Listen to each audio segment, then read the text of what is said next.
Hello, नमस्ते, welcome to etc online. आज हम लोग पढ़ने वाले हैं फ्यूचर कॉन्टिन्यूस। सबसे पहले जान लेते हैं फ्यूचर कॉन्टिन्यूस क्या होता है।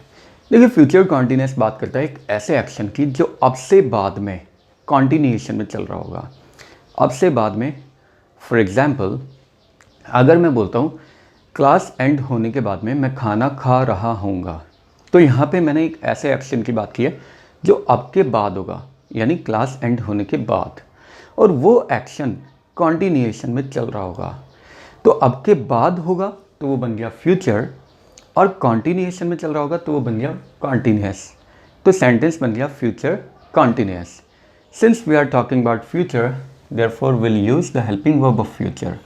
और फ्यूचर का हेल्पिंग वर्ब हम सब लोगों को पता है, विल शैल होता है।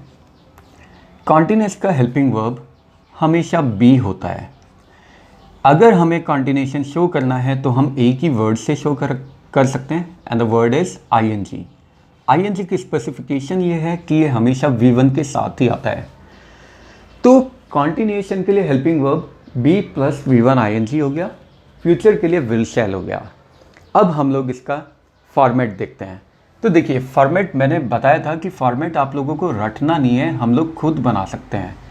जैसे सब्जेक्ट आ गया, उसके बाद वर्ब आ गया, और फिर ऑब्जेक्ट आ गया। तो बेसिक फॉर्मेट हमेशा यही होता है, सब्जेक्ट वर्ब एंड ऑब्जेक्ट। अब जिस भी टेंस की हम लोग बात करेंगे उसी टेंस का हेल्पिंग वर्ब हमें यूज़ करना है। बच्चों ध्यान से सुनना, फॉर्मेट हमेशा और हमेशा सब्जेक्ट वर्ब एंड ऑब्जेक्ट ही होता है। जिस भी टेंस की बात की जाती है उस टेंस का हेल्पिंग वर्ब आ जाता है, और हर हेल्पिंग वर्ब अपने बाद में आने वाले वर्ब को हमेशा इफेक्ट करेगा। यहाँ पे हम लोग बात करें फ्यूचर की, तो इसका हेल्पिंग वर्ब आएगा सबसे पहले, ये आ गया विल शैल। विल शैल आ गया फ्यूचर का हेल्पिंग वर्ब। अब हम लोग बात करें कॉन्टिन्यूअस की, तो इसका हेल्पिंग वर्ब आएगा।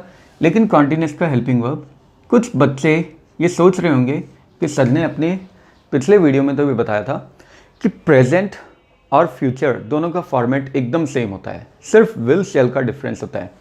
तो प्रेजेंट में तो हमारे पास आता है subject plus is, am, are plus V1 ING plus object, ये प्रेजेंट का फॉर्मेट होता है। अब इसमें सिर्फ मैं विल शैल यहाँ पे अगर ऐड कर दूँ तो ये फ्यूचर का बन जाएगा। तो फिर यहाँ पे हम लोग बी क्यों लेकर आ रहे हैं?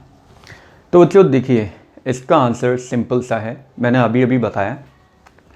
हर सेंटेंस की जिसकी हम बात करें उसी सेंटेंस का हेल्पिंग वर्ब हम यूज़ करेंगे, और जो भी हेल्पिंग वर्ब होता है वो अपने बाद में आने वाले वर्ब को हमेशा इफेक्ट करता है, बाद में आने वाले वर्ब को हमेशा इफेक्ट करेगा। यहाँ पे विल शैल की हम लोग बात करें तो जो विल शैल है ये मॉडल्स भी है, और मॉडल्स अपने बाद में आने वाले वर्ब को हमेशा हमेशा बेस फॉर्म में कन्वर्ट करते हैं। बी की जो बेस फॉर्म है इज, एम, आर, ये बी की ही फॉर्म है, फर्स्ट फॉर्म है। सेकेंड फॉर्म इसकी वॉज होती है, वॉज और वर। थर्ड फॉर्म इसकी होती है बिन।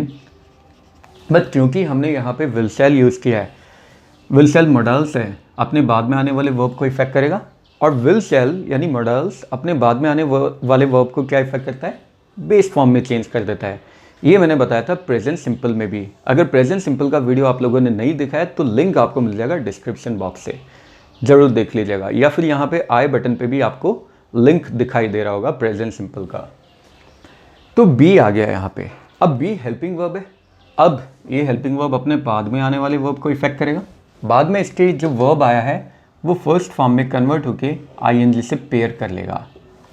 तो जैसे ही ये V1 ING हो गया, पूरा फॉर्मेट बन गया फ्यूचर कॉन्टिन्यूअस का। तो फॉर्मेट बना है subject plus will shall plus be plus V1 ING plus object.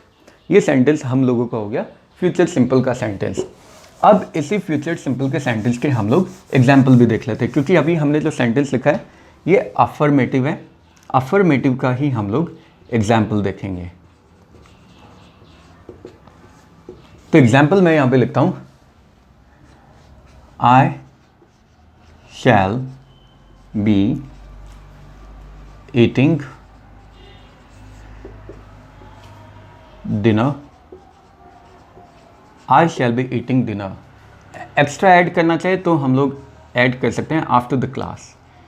Class के बाद मैं डिनर खा रहा हूँगा। ये सेंटेंस बन गया फ्यूचर कॉन्टिन्यूस का अफर्मेटिव सेंटेंस। बाकी ये आफ्टर द क्लास लगाने की ज़रूरत नहीं है, अगर आप लोग लगाना चाहें तो लगा भी सकते हैं। सेंटेंस बन गया I shall be eating dinner, मैं डिनर खा रहा हूँगा, कब? After the class. Same ways अगर यहाँ पे मैं थर्ड पर्सन लेकर आता हूँ तो विल बन जाएगा। अब विल क्यों आया? क्योंकि मैं पहले भी बता चुका हूँ, फ्यूचर सिंपल के वीडियो में भी मैं बता चुका हूँ कि जहाँ पे first person that is I और वी आता है वहाँ पे हम लोगों को शैल यूज़ करना होता है, and with others we always use will in future reference only. सिर्फ फ्यूचर रेफरेंस में, मॉडल्स की बात मैं नहीं कर रहा, वो एक सेपरेट टॉपिक है। तो यहाँ पे ही विल आ गया, B eating dinner, he will be eating dinner, और ये जो सेंटेंस है ये बन गया अफर्मेटिव सेंटेंस। अफर्मेटिव सेंटेंस के बाद सेम अफर्मेटिव को हम लोग इंटरोगेटिव में भी तो कन्वर्ट कर सकते हैं।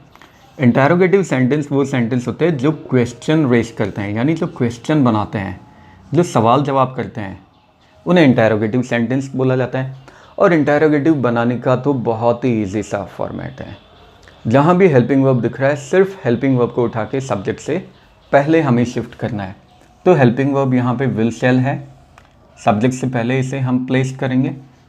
जैसे ये सब्जेक्ट से पहले विल शैल आया, ये सेंटेंस पूरा इंटरोगेटिव बन गया।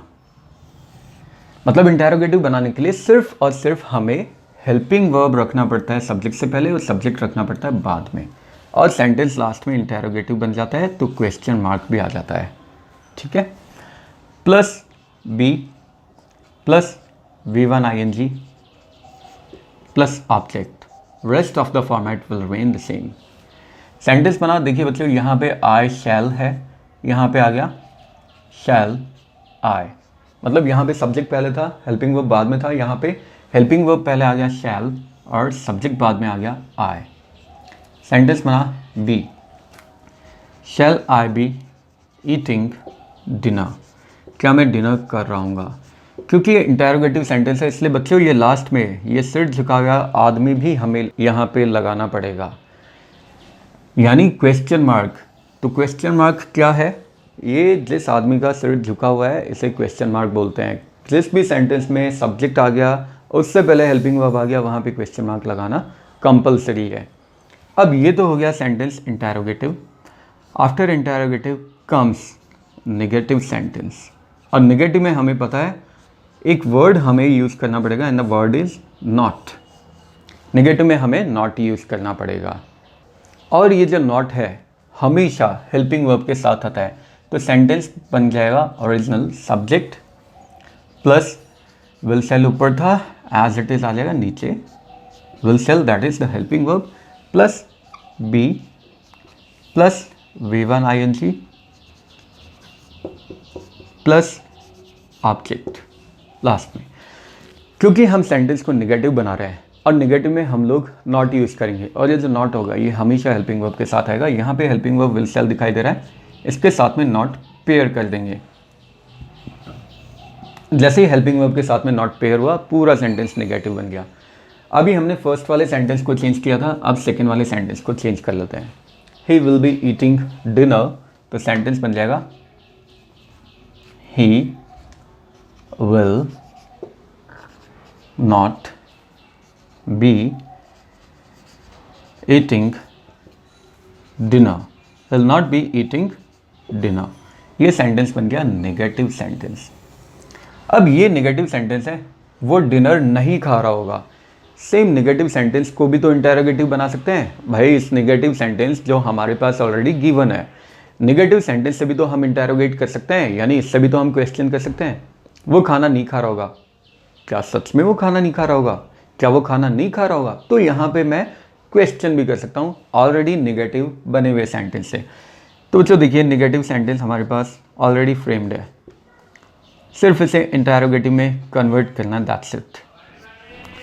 तो ऑलरेडी नेगेटिव सेंटेंस है, सिर्फ हमें इंटरोगेटिव बनाना है, तो सिर्फ सब्जेक्ट से पहले हेल्पिंग वर्ब लगाना पड़ेगा। हेल्पिंग वर्ब विल शैल है, ये आ जाएगा, सब्जेक्ट बाद में आ जाएगा।